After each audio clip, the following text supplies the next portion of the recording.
एजाज में मेरी अपनी प्रॉपर्टी है कमर्शियल एबटाबाद के सराउंडिंग में। एंड जब मैं डीसीआर की वीडियो भी बना रहा था, मैं सर पकड़ के बैठा था कि हम क्या करें अपने साथ भी ना, कि the property itself is value far more and the rental we are getting far less. यानी कि मैं कह रहा हूँ कि 0.5 या 1% से भी कम है। सो मैं अपनी वालदा को भी ये कह रहा था, यार ये हम प्रॉपर्टियाँ लेके बैठे हुए हैं, हमें कुछ मिल तो रहा नहीं है। सो वो कहती है नहीं यार, ये ना मैंने कहा प्रॉपर्टी लेना या होल्ड करना is not a bad asset to have, but you need to understand कि what value you are getting. और वो किस स्ट्रक्चर में कर रहे हैं। अब स्ट्रक्चर बहुत ये इंपॉर्टेंट बहुत है। इंपॉर्टेंट है जो अभी आपने बात की, कि अगर मैं उस प्रॉपर्टी को सेल करके एक बना बनाया प्लाजा भी ले लूँ, मैं टेनेंट्स कहाँ से ढूंढूंगा, मैं रिकवरी कहाँ से करूँगा, मैं अपना काम करूँगा कि मैं उस पर लगूंगा। कल को वो कहेगा सर बल्ब आपका नहीं चल रहा, यहाँ से पानी का मसला हो गया, फिर वो जाके फिक्स कौन करेगा। जी। इवन हमने अपने ऊपर वाला पोर्शन किराए पे दिया हुआ था, हम बड़े खुश थे कि 2 फ्लोर है, ऊपर वाले नहीं है। जब वो टेनेंट्स निकले हैं तो हमारी कॉस्ट उससे ज़्यादा लगी है जितना हमने जी, रेंटल लिया था। Rental. And then we thought कि यार हम रेंट पे क्यों दे रहे हैं ना, कि जस्ट फॉर द सेक एक जगह है यार आप दे रहे हैं, और फिर वो ऐसा हशर नशर हो जाता है कि आपको कुछ नहीं आती। तो पीपल नीड टू अंडरस्टैंड कि अगर आपके पास एक्सेसिव कैश है तो ये सारे एवेन्यूज़ हैं जो आपको वो वाला सुकून तो नहीं दे रहे जो आपको फिजिकल में देख कर मिलता है, लेकिन वो रिटर्न्स वैल्यू के पर्सपेक्टिव से बहुत बेहतर रिटर्न है। सो मैं अब खुद भी यही सोच रहा हूँ यार, ये we need to dispose of all the assets जो कि हमारे पास इस तरह है जिसका रेंटल यील्ड ही नहीं है। And why not to hold a share, और जस्ट लाइक के प्रॉपर्टी शेयर का जो आपका आइडिया है, इसमें आपके खुद आप कह रहे हैं कि डेवलपमेंटल, और आप लोग माशाल्लाह जिस तरह डिलीवर करके वो कर लेते हैं, वो फार बेटर मेरे से मैनेज कर रहे हैं, जो कि एक प्राइमरीली अपना काम भी कर रहा है और पैसिवली ये भी देख रहा है कि यार प्रॉपर्टी पे रेंटल आ रहा है, जी। बिल्डिंग कैसे बनानी है। मैंने एक प्रॉपर्टी थी, जब भी मैं उसकी सफाई करा के कुछ बनाने लगता हूँ तो मुझे नोटिस आ जाता है कि यार आप बना नहीं सकते। मैं यार अगर बना नहीं सकता तो what is the point of basically holding such property. तो मैं लिटरली अब ये भी सोच रहा हूँ कि यार प्रॉपर्टीज़ को भी ना लोगों को डिफरेंट तरीके से सोचना चाहिए। किसी के 4 डिफरेंट प्लॉट 4 डिफरेंट एरियाज़ में है, प्लॉट के बस वो देख ही जा रहे हैं कि ये 5 साल पहले 50 की थी, आज 70 की होगी है, वो 20 लाख पे खुश हैं। हालांकि इन्फ्लेशन आप कितनी चली गई है, उस 70 लाख रुपए से 1 रुपया भी आपको कैशबैक नहीं मिला, आप कोई रेंटल ले नहीं रहे। So what's the point of holding A plot जो कि आपको कुछ दे नहीं रही।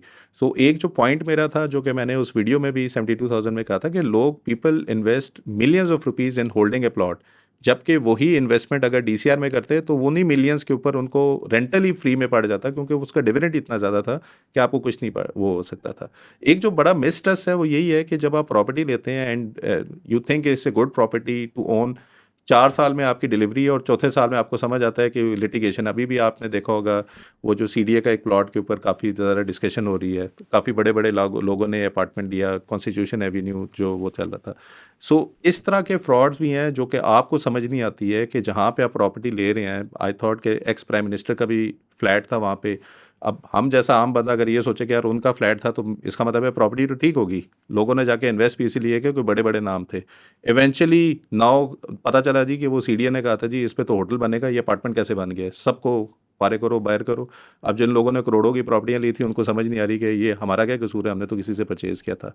सो उस केस में इवन रियल स्टेट की लिटरेसी भी बहुत इंपॉर्टेंट है कि आप किस जगह पे ले रहे हैं, वो सीडीए से अप्रूव्ड है या अथॉरिटी से अप्रूव्ड है या नहीं है, टेनेंट्स किस तरह आएंगे, रेंटल आपको किस तरह मिलेगा। ये सारी सरदर्दी आपको रीट की इन्वेस्टमेंट या इस तरह की प्रॉपर्टी शेयर जो आप लोगों की कर रही है, मेरे ख्याल में उसमें ज़्यादा बेहतर तरीके से मैनेज हो रही है। रियल एस्टेट स्पेशलाइज्ड बिजनेस है, जैसे आपने बताया कौन सी प्रॉपर्टी कहाँ खरीदें, क्या बनाएं, कितने टाइम में बनाएं, किस तरह से उसको यूज़ करें, उसमें से यील्ड कैसे एक्सट्रैक्ट करें, ये सब स्पेशलाइज्ड बिजनेसेस हैं। पाकिस्तान में ये बिज़नेस अभी इवॉल्व हो रहे हैं। जैसे रीट्स नया कॉन्सेप्ट है, प्रॉपर्टी मैनेजमेंट कोई बहुत ज़्यादा वेल अंडरस्टूड कॉन्सेप्ट नहीं है, उसके प्रोफेशनल्स आपको नहीं मिलते, आपको ट्रेन करने पड़ते हैं। तो ये बिजनेसेस सारे इवॉल्व हो रहे हैं। और फिर पाकिस्तान में कुछ होश हमेशा ऐसा होता है डेवलपिंग इकोनॉमीज़ में, ऐसी कहानियाँ आपको बहुत मिलती हैं, ये प्लॉट मैंने 1 करोड़ का लिया था, ये 15 का हो गया। इस किस्म के जो छक्के लग जाते हैं, फिर उसमें लोग एक्सपेक्ट करने लगते हैं कि ये लगते ही रहेंगे। हम्म। वो ये डिफ्रेंशिएट नहीं कर पाते हैं कि एंटिसिपेशन में, स्पेकुलेशन में, पंटिंग में हम्म। फ़र्क क्या होता है, और हम्म। फिर वो सफ़र करते हैं। तो हम्म। ये स्पेशलाइज्ड बिजनेस है, इन्वेस्टमेंट को सीरियसली लेना चाहिए, अवेयरनेस इंपॉर्टेंट है, नॉलेज आपके पास होनी चाहिए। हम्म। ये सब चीज़ें इम्पॉर्टेंट हैं इसके अंदर। तो हम्म। रियल एस्टेट भी धीरे धीरे इवॉल्व हो रही है। और जो सप्लाई साइड पे भी चैलेंजेस हैं, हम्म। अच्छे डेवलपर्स के नाम बताइए, आप एक हाथ पे गिन सकते हैं। हम्म। अच्छे कॉन्ट्रैक्टर्स, अच्छे इंजीनियर्स, अच्छी मैनेजमेंट कंपनीज, ये सब बिजनेस अभी इवॉल्व होना है। जी जी। ह्यूज पोटेंशियल है। गवर्नमेंट को अपना रोल प्ले करना है कि इसकी रेगुलेशन को सीधा करो। गवर्नमेंट इसके ऊपर प्रॉपरली फोकस अभी तक नहीं कर पा रही है, ऐसा लग रहा है। कभी ये पॉलिटिकल एजेंडा बन जाता है, कभी एकदम से आ जाता है कि बस लो कॉस्ट हाउसिंग में जाएंगे, जो कि सबसे ज़्यादा डिफ़िकल्ट सेगमेंट है। यानी अमीर आदमी का घर बनाना इतना मुश्किल नहीं है, बिकॉज वो अफोर्ड कर सकता है। गरीब आदमी का घर बनाना बहुत मुश्किल है, बिकॉज पे आपने सही मटेरियल भी लगाना है, मार्जिन भी कम रखने हैं, सुपरविजन भी खुद ही करनी है। उस बेचारे को कुछ पता नहीं है। यानी आप इमेजिन करें, अगर कोई आदमी किसी फैक्ट्री में काम कर रहा है 80,000 रुपये पे या लाख रुपए पे, वो अपने घर बनाने का टाइम कैसे निकाल सकता है? बिल्कुल सही बात तो वो इदारे ही होने चाहिए, ऐसे लाइसेंस्ड एंटिटीज़ होनी चाहिए जो ये काम करें, और हुकूमत का काम है कि वो उनको जिम्मेदार गर्दाने। तो वो एक रीट का स्ट्रक्चर आता है इसके अंदर। तो वो सरकार को इन तमाम इश्यूज को देखने की ज़रूरत है। अभी रियल एस्टेट टैक्स्ड है, हैवीली टैक्स्ड है। आप रियल एस्टेट ट्रांजेक्शन करने जाएंगे, बैंक आपको लोन नहीं देगा, क्रेडिट मिलेगा नहीं, और हुकूमत बोलेगी कि 11% तकरीबन आपके अपफ्रंट कॉस्ट आ जाती है। फिर उसमें से लोग शॉर्टकट ढूंढते हैं। वो शॉर्टकट ढूंढने की वजह से मामला और ख़राब हो जाता है। अब आप किसी भी प्रॉपर्टी की मुझे वैल्यू बताएंगे और मैं आपसे कहूँगा कि इसकी सेल डेट दिखाइए, ऑलमोस्ट इम्प्रॉबेबल के उसके ऊपर वही वैल्यू लिखी होगी। मेरा ख्याल है कि 99% केसेस में नहीं होगी। अदर देन रीट्स आपको वो वैल्यू मिलेगी। तो जब आप कैसे भरोसा करेंगे, आप कैसे उस पार्टी को ज्वाइन करेंगे, आप कैसे उसको मैनेज करेंगे? You know what I mean? ये सारे चैलेंजेस हैं। ये सरकार को भी देखना चाहिए कि अगर आपने ये सेगमेंट सीधा कर लिया तो आपकी इंडिजिनस ग्रोथ सीधी हो जाएगी, एम्प्लॉयमेंट भी जनरेट हो जाएगी, हाउसिंग भी मिल जाएगी, एक्टिविटी भी खड़ी हो जाएगी। वो बोलते हैं 70 इंडस्ट्रीज इसके साथ जुड़ी हैं, अमेरिका वाले बोलते नहीं 120 जुड़ी होंगी, अल्लाह जाने कितनी होंगी। मेज, कुर्सियाँ, पर्दे, रंग रोग, सही बात है। न्यूमरस एक्टिविटीज, और ये सब इंडिजिनस है। आपको कुछ बाहर से कुछ नहीं लाना है। लोकल ज़मीन है, लोकल सीमेंट है, लोकल स्टील है, लोकली प्रोड्यूसर है, लोकली कॉन्ट्रैक्टर है, लोकली मजदूर है। How much employment it can generate as well. Can generate, exactly. Sir ये मुझे बताएं कि रीट में कोई बेनिफिट भी आपको मिलता है in terms of tax benefit या इस तरह का, या this is just like a normal REIT का प्रॉपर्टी? सबसे बड़ा बेनिफिट है कॉर्पोरेट गवर्नेंस। सबसे बड़ा ट्रांसपेरेंसी और डॉक्यूमेंटेशन रीट के अंदर फोर्स्ड है। आपको भी अगर पाबंदी नहीं हो कोई चीज़ डॉक्यूमेंट करने की, तो आप भी शायद नहीं करें, जस्ट बिकॉज ऑफ लेजीनेस। हमने आज क्या बातें की, इसको मिनट कर लो। अगर ये फोर्स्ड है तो आप करेंगे, नहीं है तो आप नहीं करेंगे। सो रीट का सबसे बड़ा बेनिफिट तो है कि वो कॉर्पोरेट गवर्नेंस आपको देता है। किस किस को अपॉइंट करना है, किस किस को क्या करना है, किस किस को क्या डिलीवर करना है, वो सब लिखा हुआ है कागज़ पे। और वो उसको सुपरवाइज कौन कर रहा है? SECP।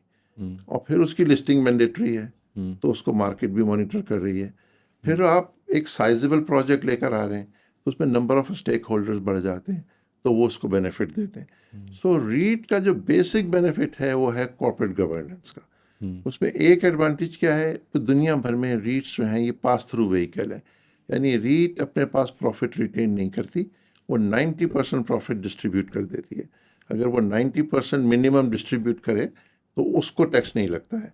जो रिसीव कर रहा है प्रॉफिट, उसको डिविडेंड टैक्स लगेगा, वो 15% है आज के दिन में, तो वो पे करती है। तो उस लिहाज से आप देखें तो रीट का बेनिफिट है।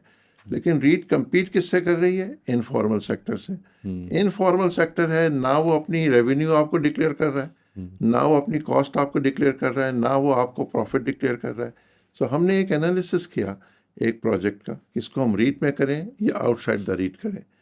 सो जब हमने उस डेवलपर को बुलाया जो वो आउटसाइड द रीट कर रहा था कि अपने फाइनेंशियल स्टेटमेंट बना दो कि क्या बनेंगी, उसने FBR का रेट उठाया, रेवेन्यू लिखा, नीचे उसने लिखा कि मेरे 100 रुपये कमाऊंगा, नीचे मेरा नफ़ा जो है ना वो 1 रुपया दिखाऊंगा, बाकी सब कॉस्ट है। तो मैं 1 रुपया का प्रॉफिट दूंगा, उसमें से मैं 29% टैक्स दूंगा। सो उसका जो टैक्स उसने कैलकुलेट किया कि मैं जो दूंगा वो था 55 मिलियन। रीट पे जब हमने यही वर्किंग की तो रीट टैक्स पे करता 221 मिलियन, क्योंकि वो पूरा रेवेन्यू दिखाता, वो सिर्फ सही वाली कॉस्ट दिखाता, वो ट्रांसपेरेंसी, डॉक्यूमेंट, ऑडिट, रेटिंग, तो वो सरकार को 4 गुना ज़्यादा टैक्स मिलता। और मैं यहाँ पे थोड़ा सा समराइज़ करके करूँगा, क्योंकि अभी मैं आपके प्लान्स में देख रहा था, I think peace apartments payment plan एक मेरे सामने है, जीआरआर जो कि लिस्टेड कंपनी उसका भी प्लान है। बताने का मकसद ये है कि ज़्यादातर लोग जब इवन कोई प्लॉट भी लेते हैं, प्लॉट के ऊपर जो आपकी इंस्टॉलमेंट होती है वो 2-3 लाख रुपए की इंस्टॉलमेंट बन रही होती है, जो कि क्वार्टरली पे आपने देनी होती है, वो भी प्लॉट डेवलप करके आपको मिला नहीं है। जो ये 100 स्क्वायर फीट की बात कर रहे हैं, और ये आज की तारीख में आई डोंट नो कि जब आप 2-3 साल बाद देखें तो ये रेट्स ऊपर भी जाएंगे। तो जब हम ये मई 2026 के अंदर रिकॉर्ड कर रहे हैं, आज की तारीख में तकरीबन जो 100 स्क्वायर फीट पीस अपार्टमेंट का जो पेमेंट प्लान मेरे पास पड़ा हुआ है, उस पे आपको जो 20% अपफ्रंट बुकिंग पेमेंट देनी पड़ेगी, वो सिर्फ 3,20,000 रुपया है। और अगेन ये जो प्रॉपर्टी की वैल्यू है वो तकरीबन 16 लाख रुपए की प्रॉपर्टी की वैल्यू है, यानी कि 100 स्क्वायर फीट की जगह 16 लाख रुपए की जो भी बनती है। और उस पे आपका जो मंथली प्लान है, जो कि इंस्टॉलमेंट 1 टू समथिंग, वो मैं देख रहा था, सिर्फ 1% आपने मंथली पे करना है। मकसद ये बताने का है कि अगर आप ऑलरेडी 15-20 हज़ार रुपया सेव करके उसको कैश में रख रहे हैं, अगर आप ये एसेट ले लें, आपका एसेट भी बनता रहेगा, आपकी सेविंग भी होती रहेगी। और मे भी अगर आप उसको, मैं तो देख रहा था इंस्टॉलमेंट नंबर 76, यानी कि ये तकरीबन आपकी 6 साल से ऊपर का प्लान आपने दिया हुआ है ऐसे, तो आपकी आखिरी इंस्टॉलमेंट नंबर 76 जो है वो 20,000 रुपया है। तो टोटल वैल्यू जो आपने किस्तों में 16-16 हज़ार रुपया देनी है, वो 16 लाख रुपए के ऊपर है। बाय द टाइम आप आखिरी किस्त दे रहे होंगे, there is a good possibility वही 16 लाख रुपए शायद 30-35-40 लाख रुपए तक का भी हो जाए। तो अगर आपने ना इस तरीके से देखो, ज़्यादातर लोग जो पॉडकास्ट सुन रहे होते हैं उनको लगता है ये तो अमीरों की बातें कर रहे हैं, ये तो हमारे लिए है नहीं। अगर आप लोग ऑलरेडी 15 से 20 हज़ार रुपया मंथली सेव कर रहे हैं, ये आप लोगों के लिए है। Share property share is for those people who cannot afford to buy a big apartment, maybe they are able to buy 100 square feet. थोड़ी थोड़ी सेविंग करें, मे बी अगर आपके पास दूसरे तीसरे साल में पैसे ज़्यादा हो जाएं तो मे बी 100 स्क्वायर फीट और ले लें, कि 20,000 रुपये की जगह आप 30,000 35,000 रुपया सेव करें, तो आप वो भी कर सकते हैं। जो दूसरी मैं देख रहा था, जिस तरह जीआरआर की बात की, 3 बेडरूम 1750 स्क्वायर फीट का जो इनका बना था, वो 14 लाख रुपए का मैं देख रहा हूँ। 100 स्क्वायर फीट के ऊपर जो प्लान बन रहा है, उसकी जो बुकिंग है 20%, दिस इज़ 280,000 रुपीज़, जो कि इंस्टॉलमेंट इन्होंने जीआरआर की 16 इंस्टॉलमेंट में कहा हुआ है। और I think this is a monthly instalment which translate into 70,000 rupees per month. ठीक है, सो एक आपके पास 1% का प्लान भी है, एक आपके पास 5% के ऊपर भी प्लान है कि आप 5% जो कि 70,000 रुपया बनता है। बुकिंग की प्राइस सिर्फ 2,80,000 रुपया है। और अगेन मैं यही आप लोगों को सजेस्ट करूँगा, rather than keeping your money in cash, if you buy a property या कोई एसेट ले लें जो कि अप्रिशिएट हो रहा हो, एटलीस्ट आपकी वैल्यू जब आप 3-4 साल बाद देखेंगे, वो अप्रिशिएटेड वैल्यू में आपको बेहतर रिटर्न देगा, रादर देन आपके बैंक अकाउंट में आपको मे बी 5-6% आफ्टर टैक्स के ऊपर कोई प्रॉफिट मिल रहा है। ठीक है,